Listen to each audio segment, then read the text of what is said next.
kufanya. Kwa hiyo utii ni kusikiliza. Hebu sema ni kusikiliza. Unasikiliza, unakuwa makini kwa ajili ya kufanya kile ambacho mtu anakuambia ufanye, au kanuni inakuambia ufanye, au sheria.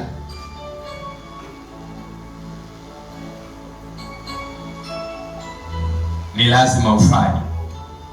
Bwana Yesu asifiwe. Amen. Bwana Yesu asifiwe. Amen. Sasa utii, hebu sema utii. Utii ni kutenda kwa wakati. Watu wengi wamezungumzia sana kuhusiana na utii na tafsiri za utii. Amen.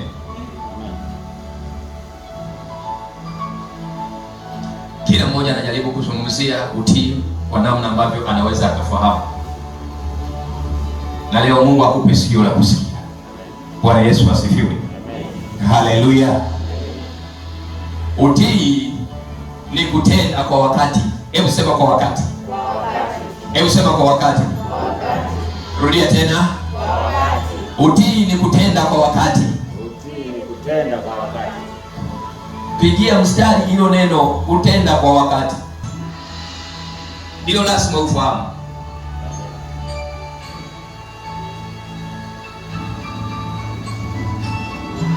Ni kutenda kwa wakati, ni kufanya kwa wakati, ni kutekeleza kwa wakati. Wakati ni majira, wakati ni nyakati hizo, wakati ni majira, wakati ni muda. Kwa hiyo utii ni kutenda kwa wakati, kwa muda. Halo? Halo? Ni kutenda kwa wakati, maana yake kwa muda. Bwana Yesu asifiwe. Maana yake usipotenda kwa muda, kwa wakati huo uliosikiliza, huo uliokuwa makini, usipotenda kwa wakati, maana yake umekosa utii, kwa sababu utii ni kutenda kwa wakati. Tunaenda pamoja? Tunaenda pamoja kwa sauti. Utii ni kutenda kwa wakati. Utii ni kutenda kwa wakati. Hilo neno lisikutoke wako.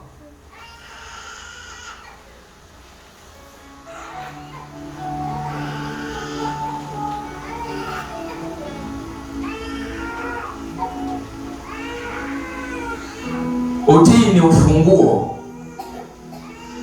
wa kufanikiwa kwako.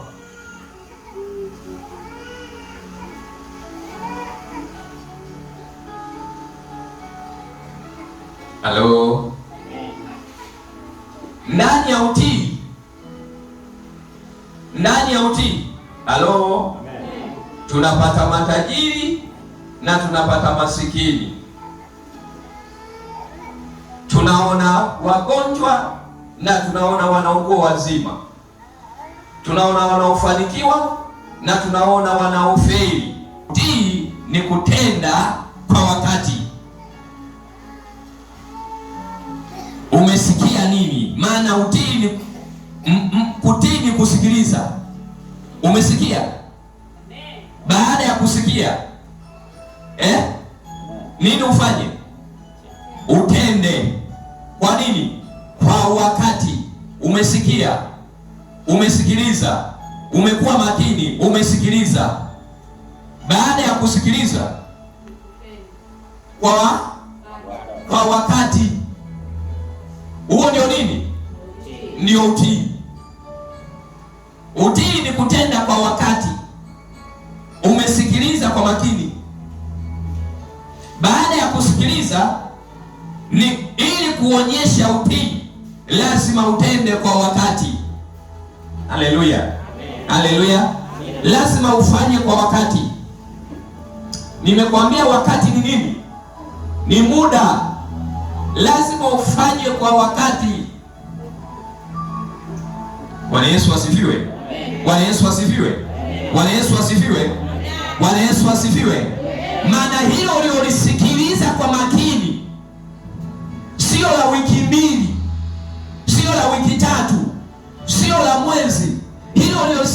kanisa kwa makini lina wakati, lina muda. Naongea na watu hapa, naongea na watu hapa. Lina muda. Katika nguzo za waamini katika kanisa,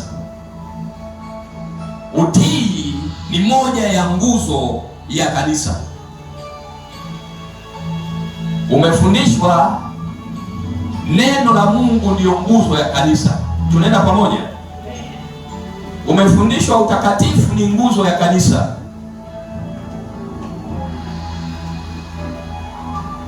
Amen. Utii ni nguzo ya nini? Ya kanisa. Kanisa likikosa utii linakosa kufanikiwa.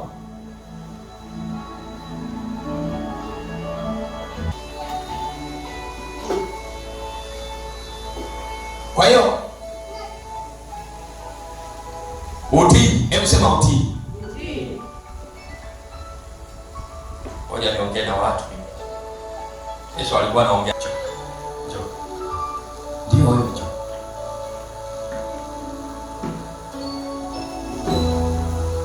Utii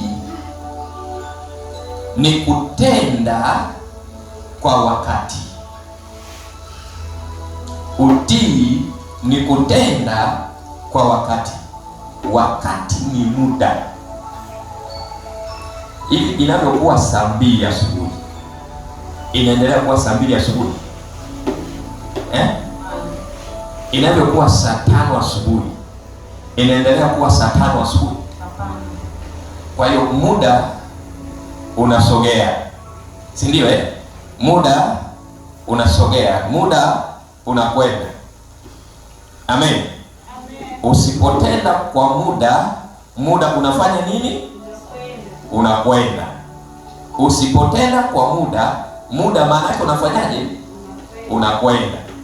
Na muda ukishaenda, kama hujatenda, umepoteza.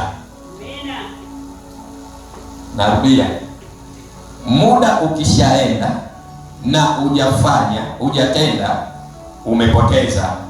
Maana yake ndani ya ule muda umepoteza. Tunaenda pamoja? Tunaenda pamoja? Maana yake ndani ya ule muda ilikuwa utende ndani ya wiki moja. Huo ndio muda uliopewa ndani ya wiki iliyopita, ambao ulitakiwa utende. Kwa sababu hujatenda ile wiki, umefanya nini? Umepoteza. Tunaenda pamoja? Ile wiki umefanya nini? Umepoteza, kwa sababu ulitakiwa ufanye ndani ya muda, na wewe hujafanya ndani ya nini? Ndani ya muda. Sasa kule kutokufanya ndani ya muda, maana yake umekosa nini?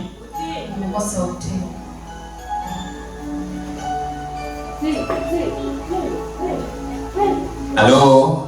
Halo.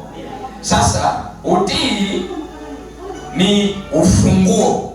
Utii